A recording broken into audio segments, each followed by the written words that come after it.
Hello, my name is Eren Özmen. I'm from Turkey. I'm a third-year PhD student in the Institute of Karnoshimi Balas, Sirmat.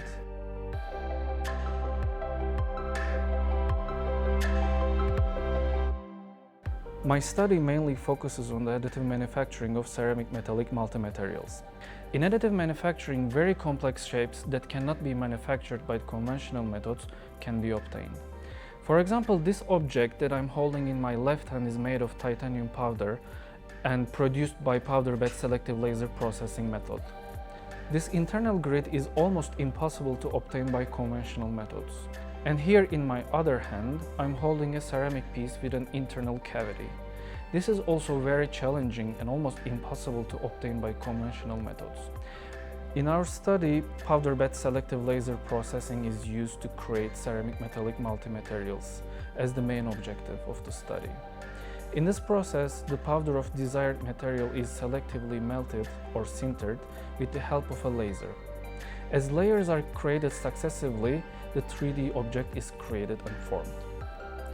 The second part of the manufacturing, the ceramic part of the multimaterial, was the most challenging one in my study. At the very beginning, the ceramic powder was only absorbing less than 1% of the laser radiation.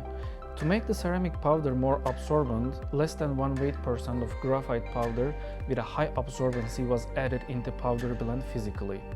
This helped us to interact the ceramic powder with the laser with absorbency around 60%, which was adapted level to process ceramic powder with this method. However, increasing the laser absorbency was not enough to obtain solid dense ceramic parts itself. Because of their nature, ceramics are very sensitive to rapid heat change. And powder bed selective laser processing is a method where a very high energy is transferred to the powder bed in a very short time, which creates huge thermal gradients. After the first part of the objective, being able to obtain ceramic parts by powder bed selective laser processing, we started focusing on the ceramic metallic multimaterial printing. In the structure, the most important part was the interface between the ceramic and the metallic part. As additive manufacturing of these multimaterials is considered as an alternative to conventional ceramic metallic joining, a full characterization on the interface was necessary. To expose the interface, samples were cut into halves by abrasive cutting machine with the help of a diamond blade. So the interface was exposed. Then polishing and surface finishing protocols were followed.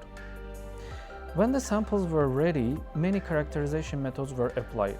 For example, to track the transformation or creation of new phases, both in the ceramic and the metallic part were tracked by XRD measurements.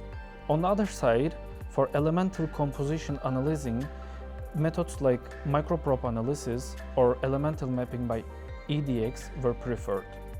At the end, it's possible to say that additive manufacturing, more specifically powder bed selective laser processing, can be an alternative to conventional ceramic metallic joining methods. However, there are still some question marks remaining to be answered, especially in the area of mechanical behavior of the interface.